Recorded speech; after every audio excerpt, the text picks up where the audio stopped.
Hey coin collectors, and welcome to DC Coin World International Coin Channel.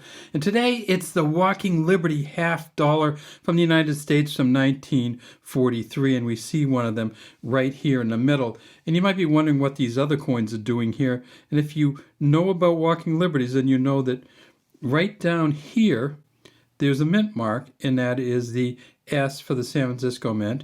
And then right down here, there's a mint mark. That's a D for the Denver Mint. This is the back of the coin with the eagle on it.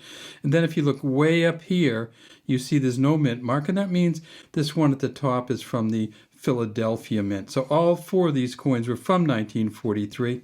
Sometimes when you're looking for coins, you might get one that looks like this.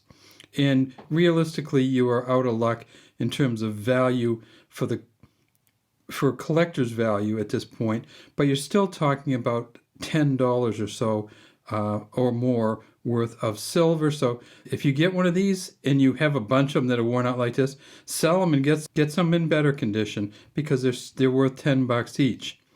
When you look at this Walking Liberty, you see that on the front it says Liberty around the top, In God We Trust here behind her, the sun coming up here in 1943 at the bottom, and you see that she has these shoes on. This is a design that was taken from a French coin by Oscar Roty, R-O-T-Y, called the Sower, or Marianne is what the French called the woman in that coin. Just a beautiful engraving. This engraving here is by Adolph A. Weinman in 1943 at Philadelphia, and that's this one up here with no mint mark. They made 53.19 million. They're 12.5 gram coins, 90% silver, 10% copper. The auction record is, wait for this, $120,000 one of these sold for at auction. And if you go to the PCGS website and you look up the Mint State 68 Plus versions, there's two of them that are listed for $125,000. Let's take a look at that version. So this is the MS68 Plus from the PCGS website, and you can see it is just spectacular. If we zoom in on Walking Liberty, you can see all the details in the background there, all down the skirt, the shoes that she has on, way down to the lines in the ground and the lines in the sun. Just a beautiful, incredibly nice condition coin.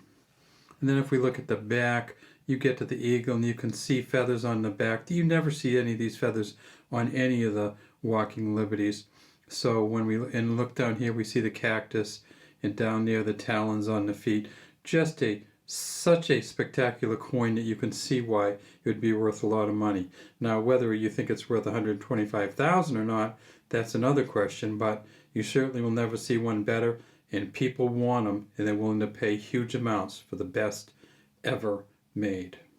Okay, so if you get the Philly without the mint mark, you can get some huge bucks, but it's not going to be this coin here.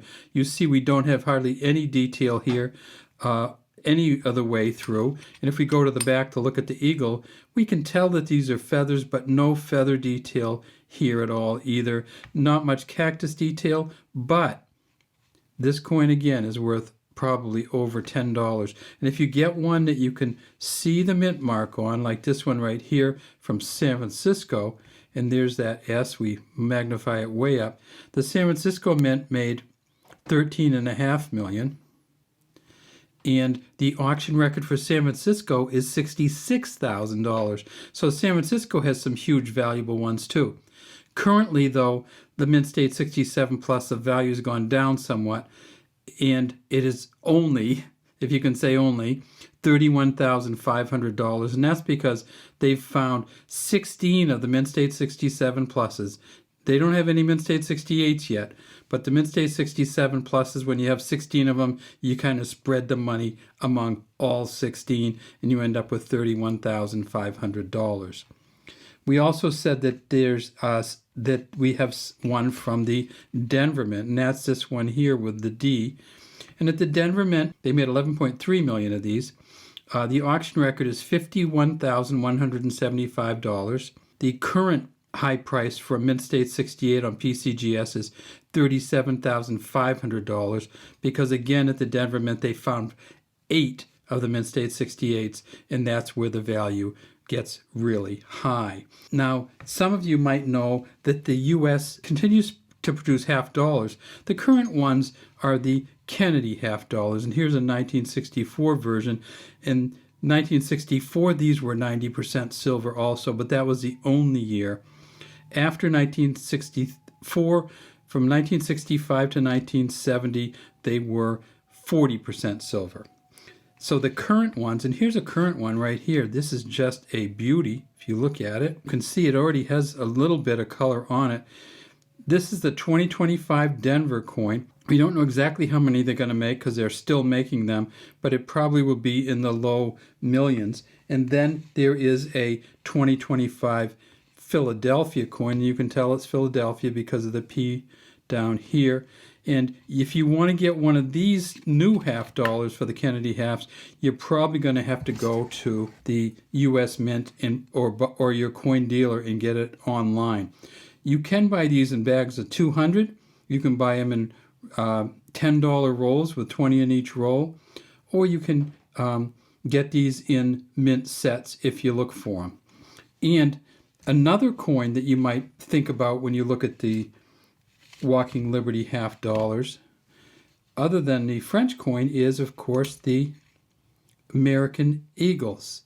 And these silver eagles, here's one here, and it's starting to get a little bit of color on this one, some purples, and there's the sun. So they use the same exact design on these the silver American Eagle coins. And these coins, this one you can see was from 2012, which is getting to be a pretty expensive year. More and more value to these. On the American Silver Eagles, they changed the back though, and you can see on the back it says United States of America, 1 ounce fine silver, $1. So these are silver dollars, but they're really ceremonial silver dollars. They're not dollars that you could use, that you could or should use to buy anything anywhere. This has got way more than $20 worth of silver in it. And this one, if you get this in really good condition, a little bit better condition than this, could be worth hundreds of dollars, because in 2012, not as many people collected them. And you can see the 2012 right down here. We tip it up, you can see that it definitely is silver, and a beautiful silver. So how long have they made the Walking Liberty halves? Well, they started making them in 1916, and they made them until 1947. In 1948, they came out with the Ben Franklin half dollars, which went until 1963. And then, of course, President Kennedy died in 1963 in November, and they came out with the Kennedy halves in 1964. Well, that's all we have today from DC Coin World. Look for these out there. Make sure when you get them, you tip them over, you look on the back for that mint mark. If there's no mint mark, like this coin, it could be even more expensive than if there is a mint mark. But if there's a mint mark, it's going to be a D, and here's that D right there. It's going to be a D or an S, and it's going to be worth at least $10 just in silver value alone. We'd love to have you subscribe to the DC Coin World International coin channel and leave any comments you have in the comment section.